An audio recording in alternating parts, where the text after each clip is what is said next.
सरकारों के बीच 8वें दौर की बातचीत भी फेल। करीब 3 घंटे चली मीटिंग में सरकार और किसानों के बीच गतिरोध बरकरार रहा। अब अगली मीटिंग 15 जनवरी को होगी। कोरोना वैक्सीन को लेकर पीएम मोदी की मुख्यमंत्रियों के साथ बैठक। सोमवार को देश के सभी राज्यों के मुख्यमंत्रियों के साथ करेंगे बातचीत। वैक्सीन की रणनीति को लेकर करेंगे चर्चा। यूपी के बदायूं में महिला के साथ गैंगरेप और हत्या की घटना को लेकर राजनीति तेज। प्रियंका गांधी ने घटना को लेकर यूपी सरकार की नीयत में बताया खोट, तो अखिलेश यादव ने भी घटना पर यूपी सरकार को कटघरे में किया खड़ा। एक और जहां किसानों का प्रदर्शन लगातार जारी है, तो वहीं दूसरी ओर सरकार और किसानों के बीच में बातचीत भी हो रही है।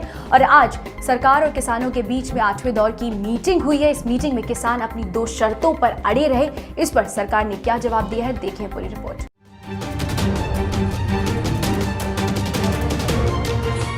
कृषि कानूनों के मुद्दे पर किसानों और सरकार के बीच आज शुक्रवार को एक और दौर की बातचीत हुई। करीब 3 घंटे चली ये बैठक भी बेनतीजा रही। सरकार और किसान अपने अपने रुख पर अड़े हुए हैं। सरकार ने आज की बैठक में साफ कर दिया कि वो कृषि कानूनों को वापस नहीं लेगी। वहीं किसान तीनों कृषि कानूनों को वापस लेने की मांग पर अड़े हैं। बैठक के बाद किसान नेता राकेश टिकैत ने कहा कि जब तक तीनों कृषि कानून वापस नहीं होंगे तब तक हमारा आंदोलन जारी रहेगा। हम 15 जनवरी को बैठक के लिए फिर से आएंगे। हम कहीं नहीं जा रहे। सरकार किसी से सलाह लेकर आई। आज जो मंत्री हैं किसी से सलाह लेकर आए। हाँ, उन्होंने कहा कि बिल वापसी नहीं हम कर रहे। किस बात पे गर्मा गर्मी हो गई? नहीं, गर्मा गर्मी हमारी नहीं। हमने कहा कि आपको जो कहना हो वो कहते रहो, हमें आपकी कोई बात नहीं सुननी। बिल वापसी से कम पे हमें कोई मंजूर नहीं है। तो इसी पे उन्होंने अपना बात करी, अपना उठकर फिर वो चले गए। अच्छा, और कहाँ जाएंगे बात करने? बात तो नहीं सा करनी पड़ेगी। रास्ता क्यों नहीं निकल पा रहा है? और निकल जाएगा, महीने 2 महीने में निकल जाएगा। कोई 45 दिन में कुछ बिगड़ गया हमारा। वहीं नरेंद्र सिंह तोमर ने कहा कि इस बैठक में भी कोई हल नहीं निकल सका है। अगली बैठक में उम्मीद है कि हल निकलेगा। कोई विकल्प आज प्रस्तुत नहीं किए जा सके और इसलिए आज चर्चा का दौर यही स्थगित हुआ और यूनियन और सरकार दोनों ने मिलकर ये तय किया है कि 15 जनवरी को पुनः दोपहर 12 बजे वार्ता के लिए इकट्ठा होंगे।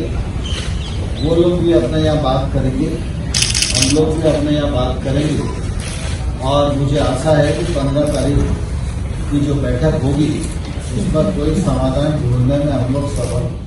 शुक्रवार की बैठक में कृषि कानूनों पर चर्चा हुई, लेकिन कोई निर्णय नहीं हो सका। सरकार ने आग्रह किया कि अगर किसान संगठन तीनों कृषि कानूनों को निरस्त करने के अलावा कोई विकल्प दे तो हम इस पर विचार करेंगे, लेकिन कोई विकल्प प्रस्तुत नहीं किया जा सका। कृषि मंत्री ने कहा कि आज की बैठक संपन्न हुई और 15 जनवरी को अगली बैठक आयोजित करने का निर्णय लिया गया है। किसानों के प्रदर्शन को समर्थन देने के लिए पिछले कई दिनों से कांग्रेस के सांसद जंतर मंतर पर विरोध प्रदर्शन कर रहे हैं। पिछले 33 दिनों से कांग्रेस के जो नेता जंतर मंतर पर प्रदर्शन कर रहे हैं, उनसे शुक्रवार को प्रियंका गांधी वाड्रा ने मुलाकात की है और कांग्रेस के नेताओं का कहना है कि वो मजबूती से सभी किसानों के साथ खड़े रहेंगे। देखिए पूरी रिपोर्ट। एक और देश की सीमाओं पर पिछले 44 दिनों से किसानों का लगातार प्रदर्शन जारी है। किसान और सरकार के बीच 7 चरण की हुई बातचीत भी बेनतीजा रही है। तो वहीं दिल्ली के जंतर मंतर पर पिछले 33 दिनों से कांग्रेस के सांसद भी धरने पर बैठे हुए हैं। वहीं शुक्रवार को कांग्रेस सांसदों से मिलने कांग्रेस महासचिव प्रियंका गांधी वाड्रा पहुंची। कांग्रेस सांसदों और प्रियंका गांधी की ये मीटिंग राहुल गांधी के आवास पर हुई। इस दौरान प्रियंका गांधी ने धरना दे रहे सांसदों का हालचाल जाना। साथ ही इस दौरान सभी ने ये बात दोहराई कि हर मोर्चे पर कांग्रेस किसानों के साथ है। बता दें कि ये कांग्रेस सांसद किसान आंदोलन के समर्थन में धरने पर बैठे हैं। इनका कहना है कि किसान विरोधी कानून के खिलाफ हर मोर्चे पर किसानों के साथ कांग्रेस खड़ी है। देखिए, वो तो धरना ही हमारा पार्लियामेंट सेशन बनाने के लिए शुरू है। वो तो पार्टी की सब बात पहले से ही ध्यान में है। तो जो अगली रणनीति है वो तो बाद में है। सबसे पहले तो किसानों की रणनीति है और पार्लियामेंट सेशन बुलाएंगे तो तभी तो कानून कैंसिल कर पाएंगे। लेकिन आज जो प्रियंका जी से बात हुई है उससे जो किसान संघर्ष चल रहा है उससे हमारी पार्टी की नीति बिल्कुल स्पष्ट जो पहले दिन से है। जैसे राहुल जी ने पंजाब में ट्रैक्टर मार्च निकाला था, उससे लेकर आज तक की जो स्पष्ट नीति है उस पर हमने चर्चा की है कि कैसे किसान जो इतनी ठंड में बैठा हुआ है और वो चिंतित है इस बात के लिए कि जो मोदी जी का जो अड़ियल रवैया है, जो उनकी डिक्टेटरशिप है, इसके ऊपर पार्टी कैसे आगे आने वाले समय में काम करेगी। आज जो 8 तारीख की मीटिंग है उसके बाद जो है वो अगला प्रोग्राम जो है वो यहाँ से दिया जाएगा, क्योंकि जो अब जो लड़ाई है वो किसानों से भी आगे जा चुकी है, क्योंकि पूरे देश की लड़ाई है। तो पूरे देश की लड़ाई जो कांग्रेस पार्टी है वो बड़े दृढ़ता के साथ और एक अनुशासन के साथ जो है वो लड़ेगी। आज प्रियंका जी के साथ काफ़ी लंबी वार्ता हुई, जिसमें ये सरकार की जो नकारात्मक नीति और नीयत है उसके बारे में विस्तार चर्चा हुई। ये भी हुई कि ये सरकार तरीक पे तरीक क्यों डाल रही है, इसके पीछे उसकी क्या जो मंशा है, ये क्यों डिले कर रही है।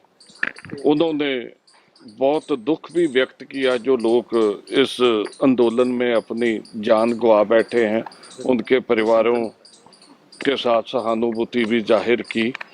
और उन्होंने हमें कहा कि आप एक धर्म की लड़ाई लड़ रहे हैं, उस पे ना रुकना है ना झुकना है, और किसान के साथ बहुत तकड़े होके आपने जो ये खड़े होना है और ये किसान की लड़ाई लड़नी है।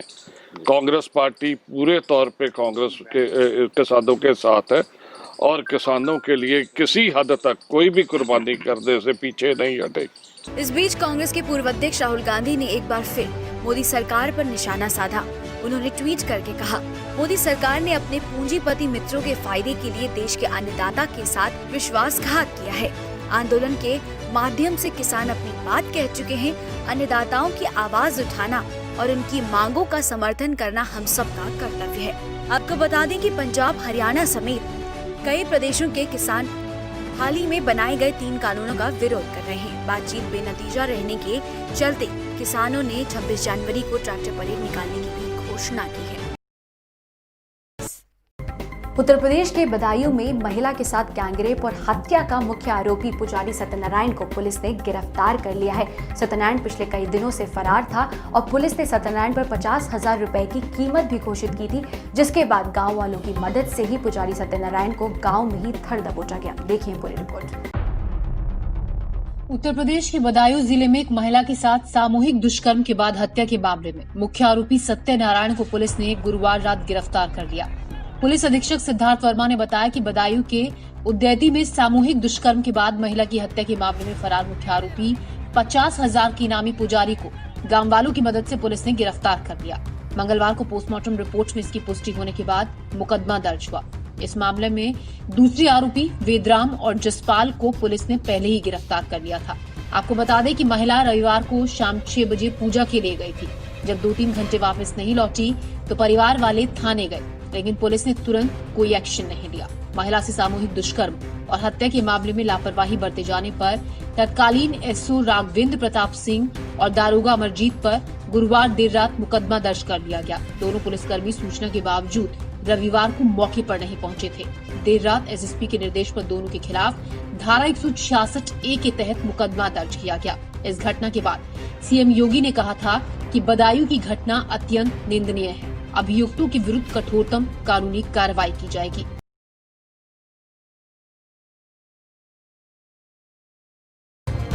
बदायूं में महिला के साथ हुए गैंगरेप और हत्या मामले में तमाम राजनीतिक पार्टियों की प्रतिक्रिया आ रही है। प्रियंका गांधी वाड्रा ने भी महिला सुरक्षा को लेकर यूपी सरकार पर सवाल उठाए हैं। प्रियंका गांधी ने महिला आयोग की सदस्य के बयान का भी जिक्र किया है। वहीं दूसरी ओर समाजवादी पार्टी के अखिलेश यादव ने भी यूपी सरकार पर निशाना साधा है। देखिए पूरी रिपोर्ट और जाने क्या कहा इन नेताओं ने।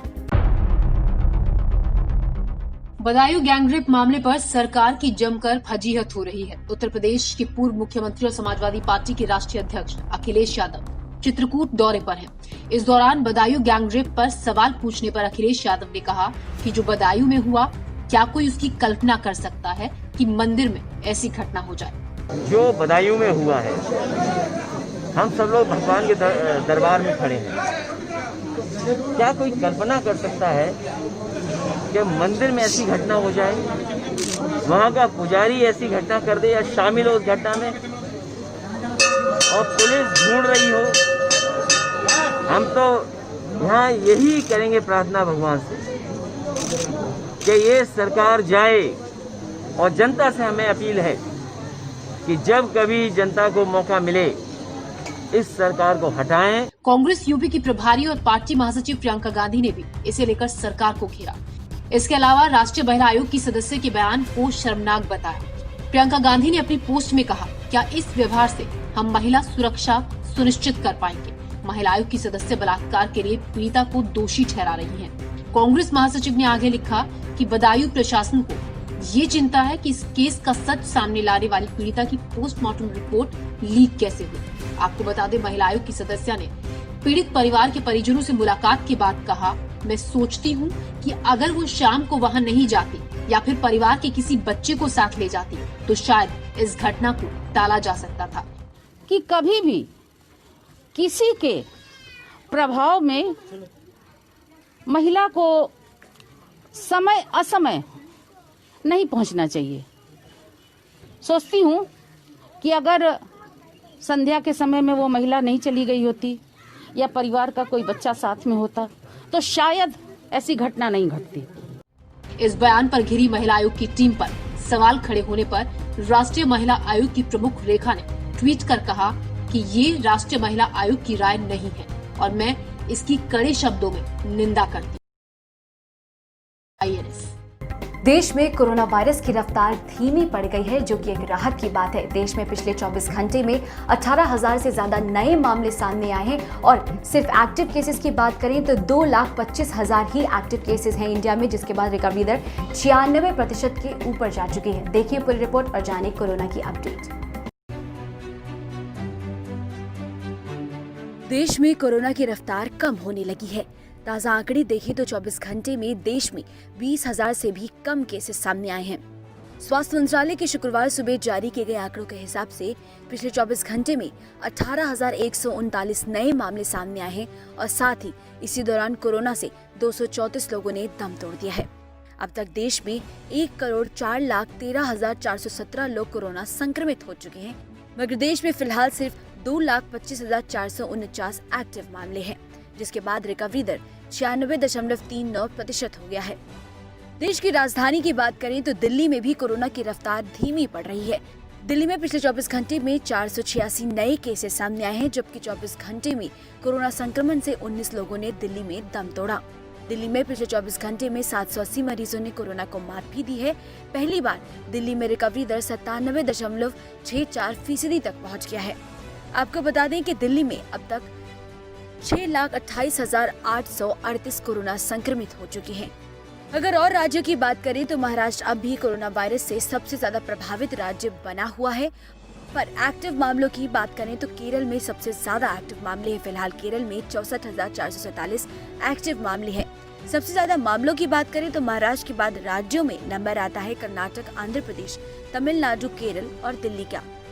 Indian council of medical research यानी कि ICMR के मुताबिक भारत में अब तक कुल कोरोना वायरस के 17,93,36,364 सैंपल्स के टेस्ट किए जा चुके हैं, जिनमें 9,35,369 सैंपल्स 7 जनवरी को टेस्ट किए गए।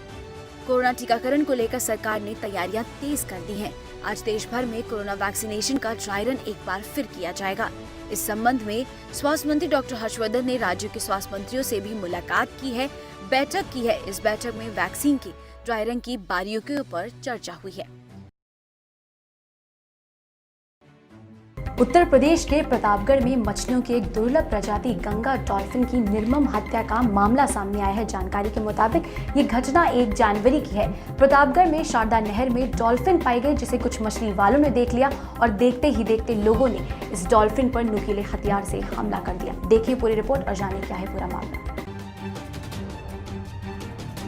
विलुप्त हो रही गंगा डॉल्फिन के संरक्षण के लिए सरकारें विभिन्न कदम उठा रही हैं। इस बीच उत्तर प्रदेश के प्रतापगढ़ में डॉल्फिन को लाठी, डंडों और कुल्हाड़ी से पीट कर मार डालने का मामला सामने आया है। इस घटना का वीडियो भी सामने आया है, जिसमें कई युवक डॉल्फिन को बुरी तरह से पीटते हुए नजर आ रहे हैं। ये घटना 1 जनवरी की बताई जा रही है। बताया जा रहा है कि इन लोगों ने डॉल्फिन को बेरहमी से कुल्हाड़ी और नुकीली लकड़ियों से दौड़ा कर मारा, जिससे डॉल्फिन की मौत हो गई। डॉल्फिन की ऐसी हत्या से नहर का पानी उसके खून से लाल हो गया मौके पर मौजूद कुछ लोगों ने इस घटना का वीडियो बना लिया, वहीं कुछ लोगों ने इस वीडियो को सोशल मीडिया पर वायरल कर दिया, जिसे देखकर पुलिस ने मामले में कड़ी कार्रवाई शुरू कर दी है। बता दें कि ये प्रजाति विलुप्ति के कगार पर है और केंद्र सरकार ने 2009 में गंगा डॉल्फिन को भारत का राष्ट्रीय जलीय जीव घोषित किया है।